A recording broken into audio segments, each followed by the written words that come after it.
आज आम प्रस्तुत करवा सिंपल तरीका कम मसलार आज आम प्रस्तुत करवा चिंगुड़ी आलू झोल। तो फुल वीडियो को वाच कर तो बहुत ही यूनिक रेसिपी। तो चलतु लेट न रेसिपी प्रस्तुत करवा। नमस्कार, जय जगन्नाथ फ्रेंड झिली कुकिंग को आपण मानक अनेक अनेक स्वागत। तो देखो ये पूरा हाफ केजी नहीं चिंगुड़ी नहीं टे बड़ सैज्र चिंगुड़ी नहीं। तो चिंगुड़ी खोलपा को आम बाहर कर भलसे क्लीन कर प्रथम आम चिंगुड़ी को धोईदे। तो देखो चिंगुड़ी को ये भलसे धोई देती। एवं चलतु मैरिनेट करवा। तो अल्प टिके से आम दबा स्वाद अनुसार लुण एड करवा। गोटे चामच से हलदी गुंड एड करवा। तो पुणी अदा रसुण पेस्ट दबा गोटे चामच। पुणी कलर पे अल्प टिके काश्मीर चिली एड कर भलसे टिके आकु मिक्स करदबा। तो देखो ये प्रोसेस रे मिक्स करदे। तो मिक्स करी आम अध घंटा टिके रेस्ट पे रखीदबा।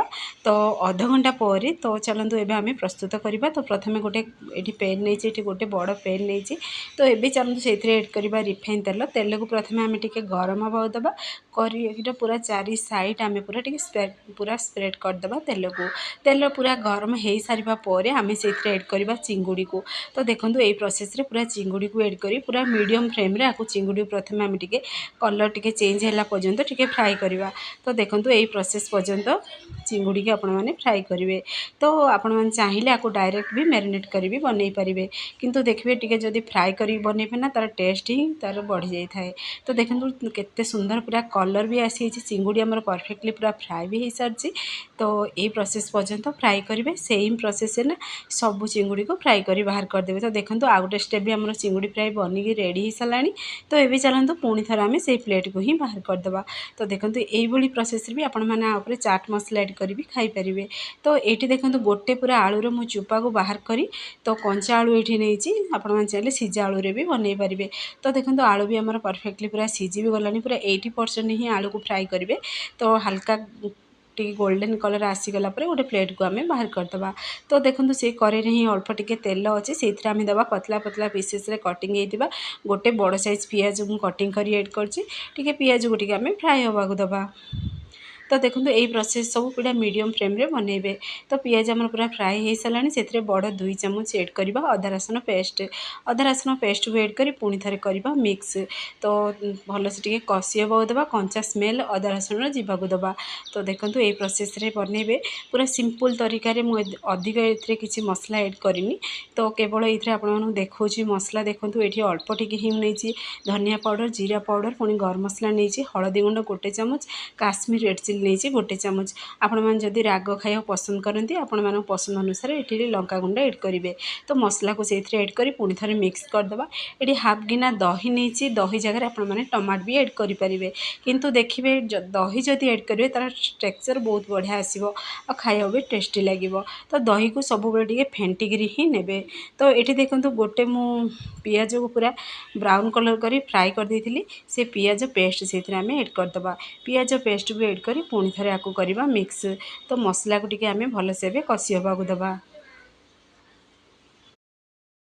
तो देखो मसला भी आमर परफेक्टली कषि हो सारा। मसला जमी आम पोड़ी नजो से अल्प टिके आम जार को क्लीन कर पानी एड कर पुणी थे कंटिन्यू पूरा मिक्स करवा जो पर्यंत पूरा चारि साइड तेल देखा नहीं से पर्यंत आम मसला को कषा। तो देखो मसलार बहुत बढ़िया पूरा कलर भी आसी मसला भी आम परफेक्टली पूरा कषि हो जाए। तो यही समय आम फ्राए कर रखी से आलू को से एड करदे। पुणी थे आलू को आम 1 ରୁ 2 मिनट पर्यंत टिके कषि हवा दबा मसलार कषि हो सारा पर आम से एड करवा चिंगुड़ी को भी एड कर भलसे टिके आपको मिक्स करदे। तो देखो पूरा 5 मिनट आपण मैंने आपको बनईकी रेडी करेंगे। बहुत ही यूनिक रेसिपी पूरा पूरी सिंपल तरीका बनईकी रेडी करेंगे। तो खाइबे बहुत टेस्टी लगे। तो देखो आमर मसला पूरा कषि भी हो सारा चिंगुड़ी आलू। तो आम आगुरी लुण बिल्कुल एड कर केवल चिंगुड़ी रे ही अल्प टिके लुण एड करते। तो स्वाद अनुसार दबा लुण जी आपण मैंने नहीं चिंगुड़ी आलू से अनुसार से लुण एड करदे। लुण को एड कर पुणी थे मिक्स कर कषिदेवा कषि हो सारा पर जी आपण मैंने ग्रेवी बा झोल रखा चाहूँगी से अनुसार से गरम पानी एड करेंगे। तो देखिए ये टोटाल भी ठंडा पानी एड करेंगे। जदि ठंडा पानी एड करेंगे तो पांचिया स्वाद आसो से सब गरम पानी ही एड करेंगे। पूरा आपको पूरा ढक्कन को बंद कर आम पूरा 5 मिनट पर्यंत टिके स्लो आंच रे सीझा दबा। से भितर गोटा मसला को टिके हल्का फ्राए कर आम पाउडर बनईदे। तो देखो 5 मिनट पर आपण मानक बाहर कर देखा। तो देखो केते बढ़िया पूरा आलू भी आमर सीझी देख। तो आपण मैंने देखी ही जानी पड़ते।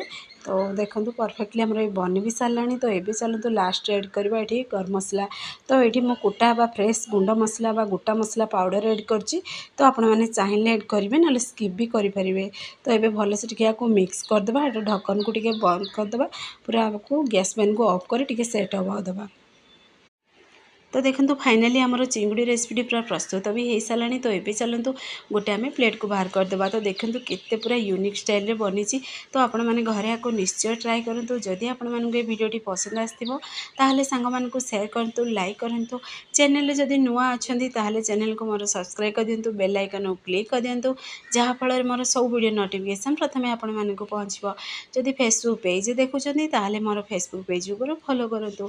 फाइनाली आमर चिंगुड़ी रेसिपी पूरा भोजी स्टाइल पूरा सिंपल तरीका चिंगुड़ी रेसिपी आमर प्रस्तुत हो सारी। तो आपण मैंने घरे आपको निश्चय ट्राए करूँ केमती लगे निश्चय कमेंट माध्यम जनातु। से पर्यंत रोचे नमस्कार जय जगन्नाथ।